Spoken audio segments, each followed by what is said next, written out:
आमतौर पर प्रधानमंत्री नरेंद्र मोदी जब किसी से मुलाकात करते हैं तो वो तस्वीर प्रधानमंत्री आवास में एक कमरे की होती है, जहां वो उनके साथ मुलाकात करते हैं, बात करते हैं, फिर वो तस्वीर सामने आती है।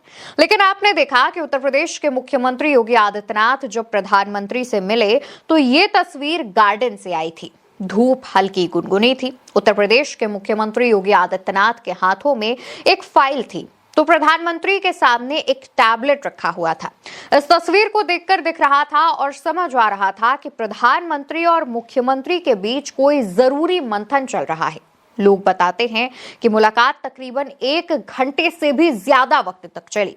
मुख्यमंत्री योगी ने सिर्फ प्रधानमंत्री से मुलाकात नहीं की, बल्कि इसके अलावा उन्होंने गृह मंत्री अमित शाह, बीजेपी के अध्यक्ष जेपी नड्डा और कार्यकारी अध्यक्ष नितिन नबीन से भी मुलाकात की। अब कुछ लोग कह रहे हैं कि ये नए साल की हैप्पी न्यू ईयर वाली मुलाकातें थी, तो कहा यह भी जा रहा है कि उत्तर प्रदेश में मंत्रिमंडल का विस्तार होना है, नए प्रदेश अध्यक्ष आ चुके हैं, तो संगठन की भी नई टीम बननी है, उसको लेकर भी मंथन था। यहाँ गौर करने वाली बात यह भी है कि जब मुख्यमंत्री योगी आदित्यनाथ दिल्ली में थे तो उस समय दोनों डिप्टी सीएम केशव प्रसाद मौर्य और ब्रजेश पाठक भी दिल्ली में मौजूद थे और मुलाकात कर रहे थे। दरअसल दोस्तों, लंबे वक्त से उत्तर प्रदेश में मंत्रिमंडल विस्तार की अटकलें लगाई जाती हैं। अब क्योंकि खरमास के बाद शुभ मुहूर्त का समय आ जाता है, तो खरमास के बाद उत्तर प्रदेश में मंत्रिमंडल का विस्तार हो सकता है और उसके लिए अपने अपने तरीकों से लोग नाम भी चला रहे हैं। इसमें कहा जा रहा है कि भाजपा के पूर्व प्रदेश अध्यक्ष यानी पंकज चौधरी से पहले जो अध्यक्ष थे भूपेंद्र चौधरी, उनको योगी कैबिनेट में वापस लिया जा सकता है। इसके साथ साथ बहुत से ऐसे नाम चल रहे हैं जिनकी चर्चाएं चल रही हैं। हर कोई इस रेस में है कि मंत्री पद में उसकी लॉटरी लग जाए। बहुत से नाम हैं, व्हाट्सएप पर घूम रही लिस्ट पर हम बात नहीं कर रहेंगे, लेकिन हम ये जरूर कह सकते हैं कि इस मंत्रिमंडल विस्तार को होने में अभी 20 से 25 दिनों का समय भी लग सकता है। विस्तार क्यों जरूरी है उसको भी समझ लेते हैं दोस्तों, क्योंकि उत्तर प्रदेश में 2027 में विधानसभा के चुनाव होने हैं। ऐसे में क्योंकि आपने देखा कि अभी ब्राह्मण समाज के विधायकों ने बैठक की, ब्राह्मण समाज के विधायक नाराज बताए जा रहे थे। इसके अलावा पश्चिमी उत्तर प्रदेश को लेकर भी कुछ क्षेत्रों को लेकर, कुछ जातियों को लेकर भारतीय जनता पार्टी ये समीकरण बनाने की कोशिश कर रही है ताकि हर जाति, क्षेत्र और समीकरणों का फायदा 2027 के चुनावों में उठाया जा सके।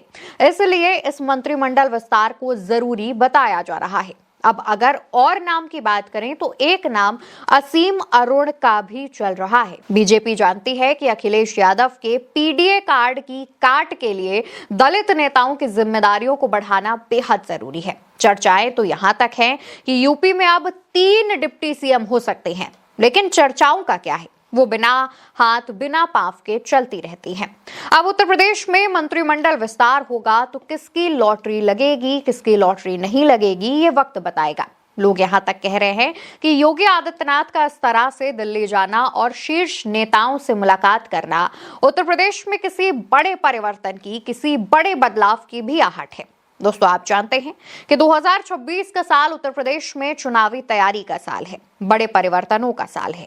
2027 से पहले भाजपा पूरी तरीके से किलेबंदी करना चाहती है। इधर मथुरा में आरएसएस भी मंथन कर रहा है, यानी भाजपा उत्तर प्रदेश को लेकर एक्टिव मोड में आ गई है। लेकिन उसके सामने चुनौती यह है कि अगर वो मंत्रिमंडल विस्तार करती भी है तो संजय निषाद, अनुप्रिया पटेल, जयंत चौधरी, ओम प्रकाश राजभर, इन लोगों की भी मंत्रिमंडल विस्तार पर नजरें बनी हुई हैं। और एक चुनौती उत्तर प्रदेश में पंचायत चुनाव के भी मुहाने पर है, यानी उत्तर प्रदेश में सियासी समीकरण तेजी से बदल रहे हैं, तेजी से पलट रहे हैं। जो कुछ भी होगा खरमास के बाद होगा, यानी बस 1 हफ्ते का इंतजार और कीजिए। उत्तर प्रदेश की राजनीति में जो बदलाव होने हैं वो आपको भी दिखने शुरू हो जाएंगे।